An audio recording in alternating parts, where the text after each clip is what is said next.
အားလုံးပဲမင်္ဂလာပါခင်ဗျာကျွန်တော် Zwa Entertainment Channel မှာပြန်လည်ကြိုဆိုလိုက်ပါတယ်ကျွန်တော်ဒီနေ့တင်ဆက်ပေးမှာကတော့ဆရာအီကမီရေးတတ်ထားတဲ့အပြောင်အပြက်မလုံးနဲ့ဆိုတော့ဖြစ်ရမှန်အခြေခံရေးတတ်ထားတဲ့စိတ်ဝင်စားဖို့ဇာတ်လမ်းကောင်းလေးပဲဖြစ်ပါတယ်ခင်ဗျာဒီစီစဉ်လေးမစတင်ခင်လေးမှာကျွန်တော် Zwa Entertainment Channel ကို Subscribe လုပ်ပေးဖို့မေတ္တာရက်ခံတောင်းဆိုပါရစေခင်ဗျာအတဲ့တင်သမျှကိုလည်းမလွတ်တမ်းနားတော့တာဆင်နိုင်ဖို့ subscribe ဘေးမှာရှိသောခေါင်းလောင်းလေးကိုလည်းနှိပ်ပေးသွားပါအောင်လို့ထပ်မံတောင်းဆိုပါရစေအပြောင်အပြက်မလုံးနဲ့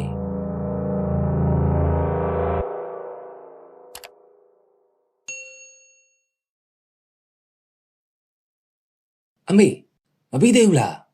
ကြောင်းတက်ခေါင်းလုံးထိုးတော့မယ်သမီးရဲ့ခဏလေးစောင့်ဝေးအမေထမင်းညိုင်ထည့်နေလို့ဒီလောက်လောနေတာဘာလို့ဘာကိုင်းမှမသိတော့ဘူးတွားချင်လဲတွားကြတော့နေချောင်းစင်းကနေမှလာဖို့ပေးမယ်ဒီနေ့မှဟင်းချက်နောက်ကျသွားတယ်သမီးဖြစ်သူတင်နေအေးက9တန်းငယ်ကောင်မောင်ထွေးက2တန်းသူတို့ចောင်းသား2ယောက်အတွက်ထမင်းညိုင်တစ်ချိုင်စီထုတ်ပေးရတယ်ဟင်းအိုးကိုချပြီးထဲမဲ့လုံနေစင်မှာအပြင်မှာသမီးဖြစ်သူမှအလော်ဂျီဖြစ်နေတဲ့အတွက်အငွေ1000တောင်ဟင်းကိုဂျိုင်းနဲ့ခတ်တက်လိုက်ရာလက်ပူပြီးလက်ထက်မှလွတ်ကျသွားရတယ်ဂျိုင်းကိုရေပြန်ဆေးပြီးလက်ခုနဲ့ကင်ထည့်ရတယ်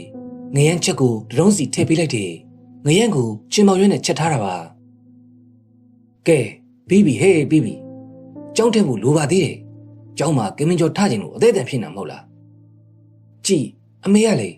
တရွာလုံးကျောင်းသားမှန်တယ်များကြောင်းရောက်ကုန်ပြီသမီးတို့မောင်နဲ့ပဲကြမ်းတော့တယ်ဟဲ့မောင်ထွေးဘောင်းမီလဲမတော့ဘူးလားအဲ့ဒါမနေ့ကဝစ်ထားတာမဟုတ်ဘူးလားအမေသားကျောင်းထဲဝင်ကောင်းကောင်းမဝင်ဘူးကစားပြီးမှဝင်တာသူတို့ဒရန်လုံးညစ်ပတ်နေတာကဲသွားကြကျောင်းရောက်ချင်းစောနဲ့မြင်မြန်လေးသွားမနေနဲ့အောင်လဲလို့ကတော့ဓမင်းငတ်ပြီမှအဲ့ဒါဆိုလေနေကင်းပြန်စားမှာပေါ့အမေရဲ့ဟဲ့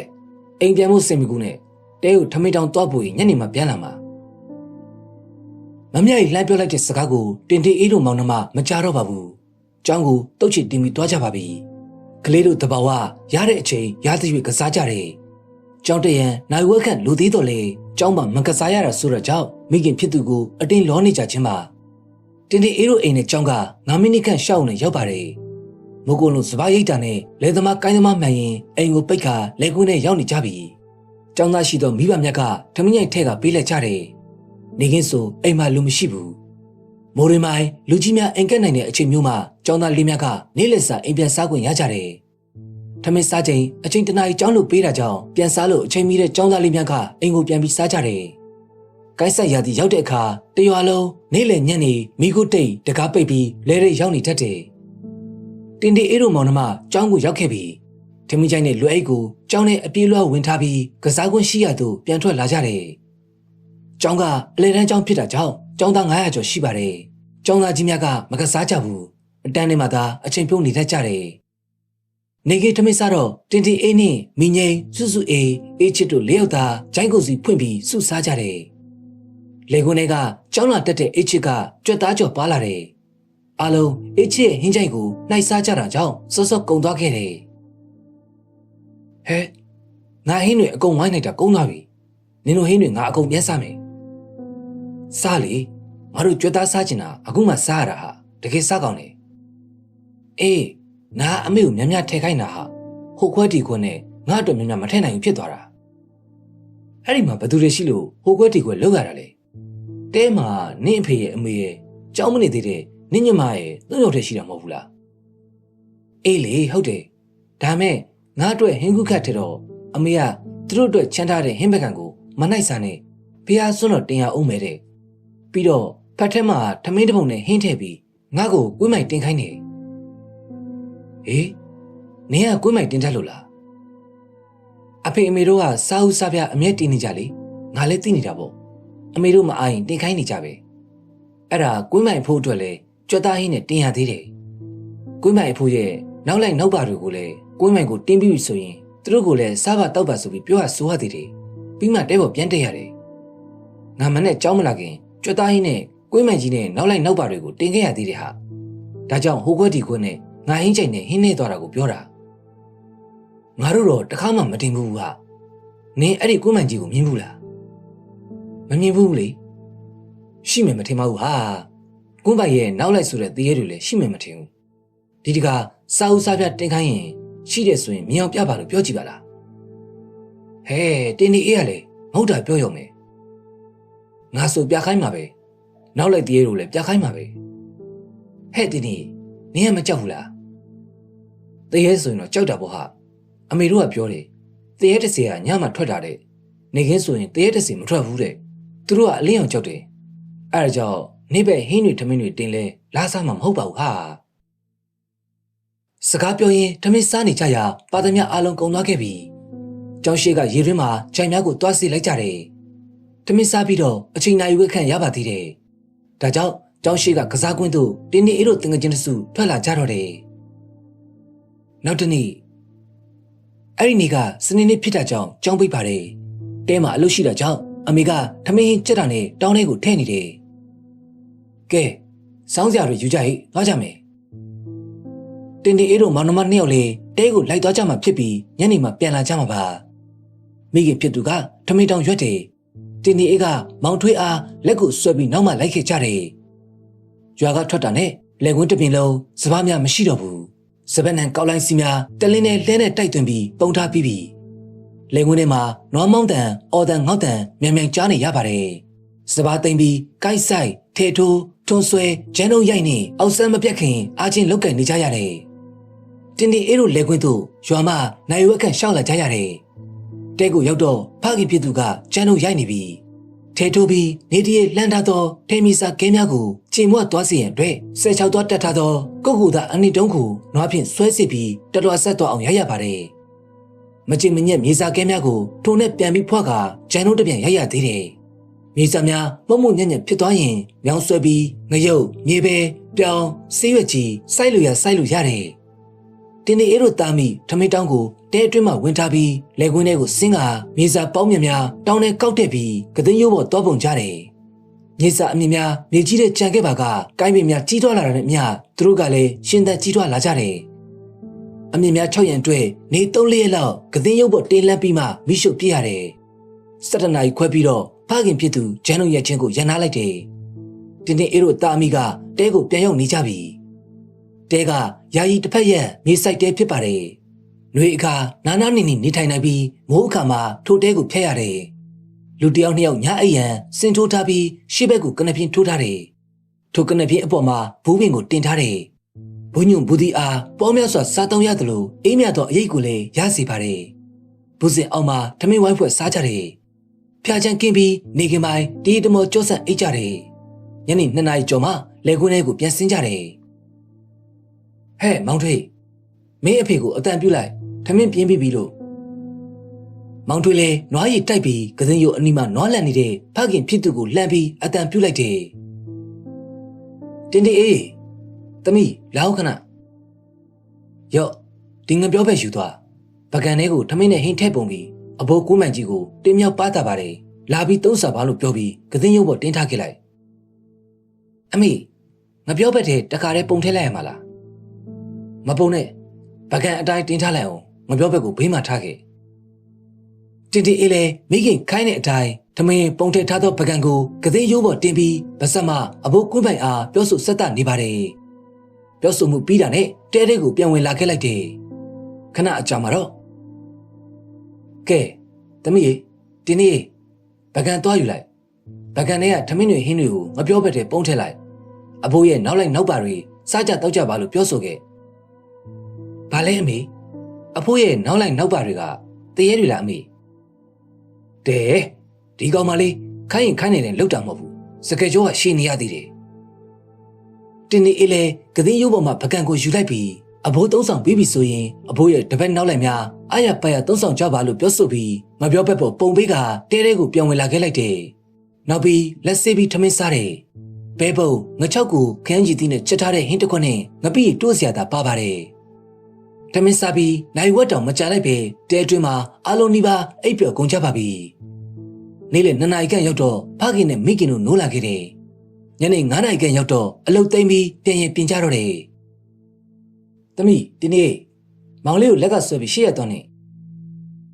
ဖခင်ဖြစ်သူကနွားနဲ့လယ်ထဲမှာညအိပ်မှာပါညနေပိုင်းတော့အိမ်ကိုပြန်ပြီးထမင်းစားပါဦးမယ်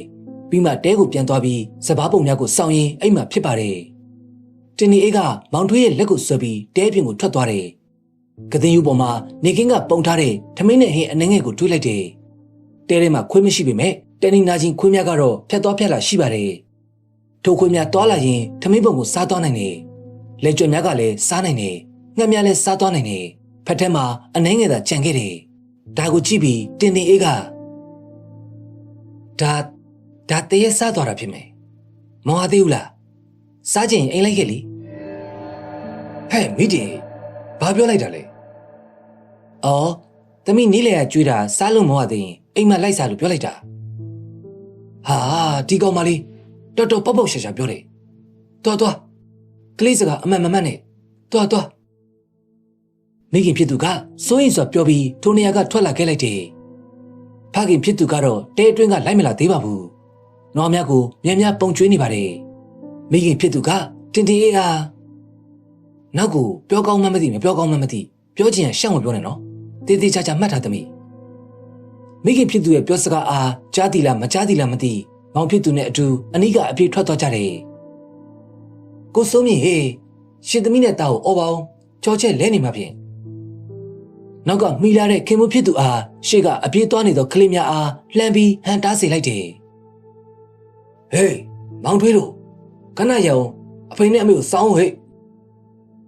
မိသားစုအားလုံးရွာထဲကိုဝင်လာကြတယ်။အိမ်ကိုရောက်တော့မိကိုအမြန်မှွေးပြီးထမင်းကိုတိုးတဲလိုက်တယ်။ကိုစုံမင်းတို့တားဖ3ယောက်ရေသွားချိုးနေကြတယ်။မနေ့ကပဲပုံးနဲ့ငကြောက်ချက်တစ်ပတ်ကန်ကြောင်ရင်ထဲမှာထားခဲ့တယ်။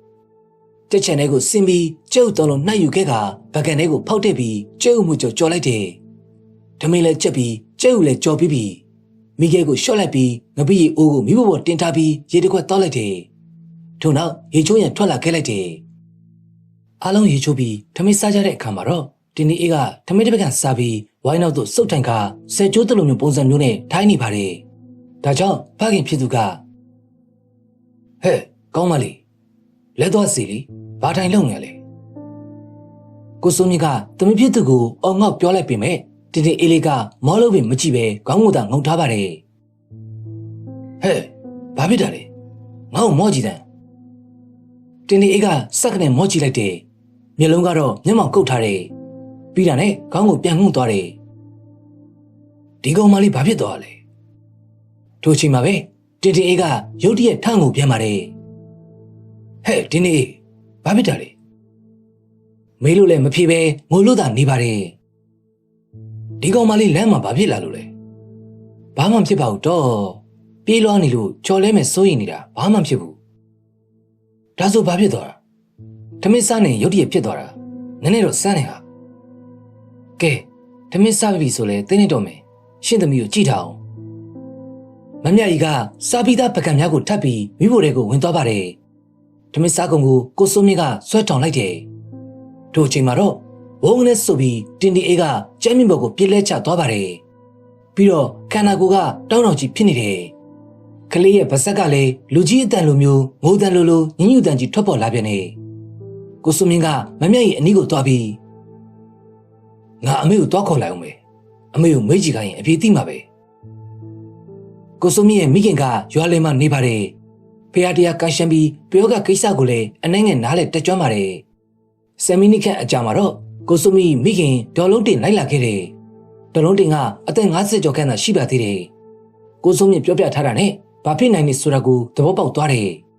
အိမ်ပေါ်ရောက်တာနဲ့တုံးလုံးလဲနေတဲ့တင်ဒီအိတ်ကငေါက်ကနေထထိုင်နေဒေါ်လုံးတင်ကဖះဆင်ရှိသွားပြီးဖះကိုရှ िख ိုးတယ်ဦးသုံးချိန်ရှ िख ိုးပြီးတာနဲ့တင်ဒီအိတ်ရဲ့ရှေ့မှာသွားထိုင်ကကဲ7 နှစ်တာရှိသေးတဲ့ကလေးမှာဘာအကြောင်းနဲ့ပုတ်ကပ်ပြီးလိုက်လာတာလဲပြောပြစမ်းပါဓမင်းစားခြင်းလို့ပါဘဲကလိုက်လာတာလေတဲကလိုက်လာခဲ့တာပါကလေးမလေးကစားလို့မဝသေးရင်အိမ်လိုက်ပြီးစားအောင်လို့ခေါ်ခဲ့လို့လိုက်လာခဲ့တာ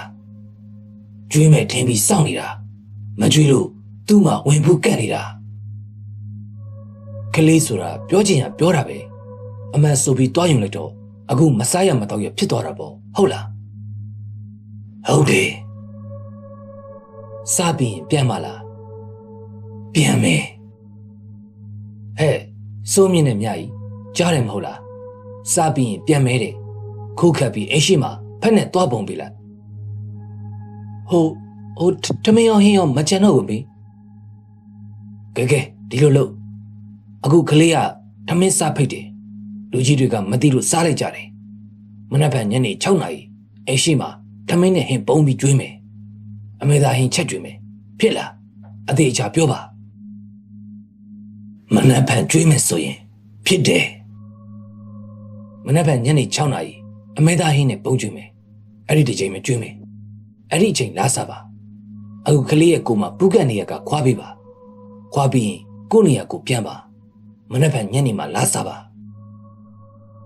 ဒေါ်လုံးတင်ရဲ့စကားဆုံးတာနဲ့တင်းဒီအေးလေးထိုင်နေရကပြန်လဲကျသွားတယ်ဒေါ်လုံးတင်လည်းဖျားစင်ရှိသူထသွားပြီးတော်ရေခွက်ကိုစွန့်လိုက်ကကလေးမလေးကိုရေစက်နဲ့တောက်လိုက်တယ်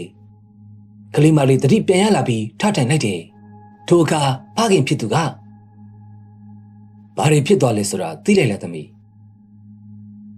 မသိဘူးသမီးဘာဖြစ်လို့လဲလေခွင်းထဲမှာထမင်းမဝသေးရင်အိမ်မှာလိုက်စားအောင်လို့ခေါ်ခဲ့လို့တရေကအိမ်ထိလိုက်လာပြီးမှထမင်းမကျွေးလို့သမီးကိုဝင်းပူတာဟင်သမီးကိုပူတယ်ဟုတ်လားသမီးလည်းမသိပါဘူးအေးအခုဖွားဖွားကြီးရောက်လာပြီးတရေကိုနှင်းလိုက်လို့ထွက်သွားတာနောက်ကိုအပြောင်ပြက်စကားတွေမပြောရဘူးနော်တရေတက်စီတွေကိုပြောင်းလောင်စကားမပြောရဘူးမယုံလို့လဲမြင်အောင်ပြပါလို့မပြောရဘူးနော်ကြားလားဟုတ်ကဲ့သမီးခေါ်လို့လိုက်လာတာဟုတ်လားဟုတ်တယ်ငါမီးရဲ့တရေကဖွားဖွားကြီးကိုပြောသွားတာနောက်ကိုလေထဲကိုက်နဲ့သွားရင်ကွင်းမိုင်ကြီးတို့နောက်လိုက်နောက်ပါတစီတရေတွေကိုအပြောင်အပြက်စကားတွေမပြောရဘူးနော်ကြားလားမီးဟုတ်ကဲ့ဖွားဖွားဒေါ်လုံးတင်ကမနေ့ကညနေမှတစ်ခေါက်လာပြီးတရေအစာကျွေးပေးမိဟုပြောကပြန်သွားပါတော့တယ်တင်အေးလေးရဲ့မတိနားမလဲစွာအပြောင်အပြက်ပြောခဲ့သောစကားတစ်ခွန်းကြောင့်မမြကြီးလဲအမေသား90တာဝဲချက်ပြီးတရေကိုကျွေးလိုက်ရပါတော့တယ်အားလုံးကိုအထူးပင်ကျေးဇူးတင်ရှိပါတယ်ခင်ဗျာ